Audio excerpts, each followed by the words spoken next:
दोस्तों यूएफएम क्या है और इसके होने से क्या क्या आपको प्रॉब्लम्स फेस करनी पड़ सकती हैं, चलिए जान लेते हैं। यूएफएम अनफेयर मीन्स यानी कि ये कुछ ऐसा एक रूल है सीबीएसई का कि अगर कुछ गलतियां करते हुए आप पकड़े गए तो यूएफएम आप पर लागू कर दिया जाएगा और उसके बदले में आपको क्या क्या भुगतान करना पड़ेगा ये भी हम बताएंगे। सबसे पहले जान लेते हैं यूएफएम किन किन चीज़ों से होता है।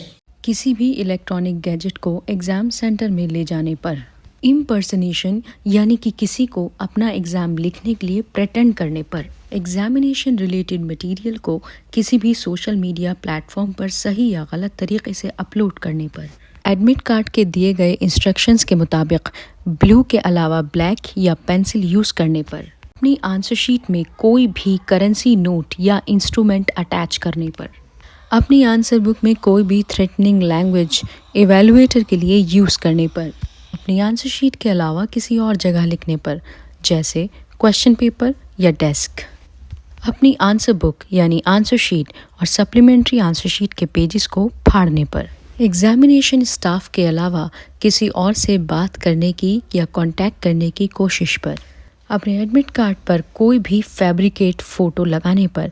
फैब्रिकेटेड का मतलब होता है कोई भी ऐसा झूठा काम करना जिससे आप लोगों को धोखा दे सकें।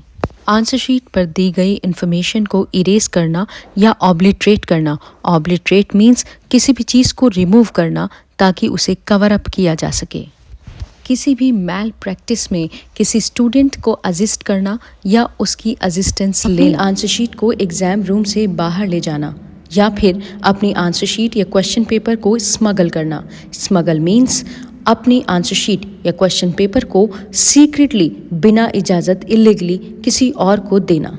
एग्जामिनेशन के टाइम पर मौजूद स्टाफ के साथ अब्यूजिव लैंग्वेज या मिसबिहेव करने पर, किसी भी वायलेंस में एग्जामिनेशन के दौरान इंडल्ज होने पर या इन्वॉल्व होने पर, एग्जामिनेशन सेंटर में फोर्सफुली एंट्री करने पर, एग्जाम रूम में आप चीटिंग करते हुए पकड़े गए, कोई चीटिंग स्लिप आपके पास से निकली या फिर आप अपने बराबर वाले स्टूडेंट से बात करते हुए पकड़े गए।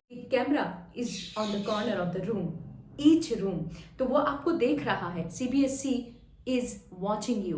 तो अगर आप ऐसा करते हैं तो आप यूएफएम में काउंट हो जाएंगे। इसके अलावा कोई भी electronic gadget, smart watch, digital mobile phones, ये सारी चीज़ें बिल्कुल बैन होती हैं। अगर ये भी एग्जाम रूम में एंटर होने के बाद आपके पास मिलती हैं, इनफैक्ट स्कूल एंटर होने के बाद, तो फिर आप पर यूएफएम लागू किया जाएगा। अब यूएफएम लागू होने से होता क्या है ये भी जान लीजिए। लागू होने से आपका एग्जाम 2 साल के लिए बैन कर दिया जाता है। आप कहीं भी कोई एग्जाम नहीं दे पाएंगे। और साथ में अगर आप कोई भी इलेक्ट्रॉनिक गैजेट यूज करते हुए पकड़े गए तो उसके साथ साथ आपके ऊपर फाइन भी लगेगा और आपको पनिशमेंट भी मिलेगा। एग्जामिनेशन सेंटर में ले जाने वाले वो आइटम्स जो परमिटेड हैं: admit card, school ID card, कोई भी फोटो आइडेंटिटी प्रूफ जैसे पासपोर्ट या आधार कार्ड। स्टेशनरी आइटम्स में ब्लू पेन, चाहे वो बॉल पॉइंट पेन हो या जेल पेन हो, eraser, writing pad, transparent pouch और स्केल, ट्रांसपेरेंट वाटर बॉटल और एनालॉग वॉच, मेट्रो कार्ड, बस पास और मनी। एग्जामिनेशन सेंटर पर ना ले जाने वाले आइटम्स हैं: बिट्स ऑफ पेपर्स, कोई भी प्रिंटेड या रिटन टेक्सचुअल मटेरियल या फिर calculator, log table, pen drives या फिर इलेक्ट्रॉनिक पेन और स्कैनर। अगर कैलकुलेटर की रिक्वायरमेंट है तो ये सिर्फ उन बच्चों के लिए अलाउ है जो डिसकैलकुलिया से सफ़र कर रहे हैं। इसके अलावा कोई भी कम्युनिकेशन डिवाइस जैसे mobile phone, Bluetooth earphones, microphone, pager, health band, smart watch, camera, wallet, goggles, handbags, pouches, कोई भी ईटेबल आइटम ओपन्ड और पैक्ड। कोई डायबिटिक पेशेंट है तो उसे ईटेबल आइटम अलाउ है, अदरवाइज नहीं। किसी भी तरह का अनफेयर मीन्स यूज़ करने पर पनिशमेंट रूल्स के हिसाब से दिया जाएगा। तो इन चीज़ों का ध्यान रखिएगा। ऐसे ही वीडियोस देखने के लिए देखते रहिए नेशन बिल्डर्स।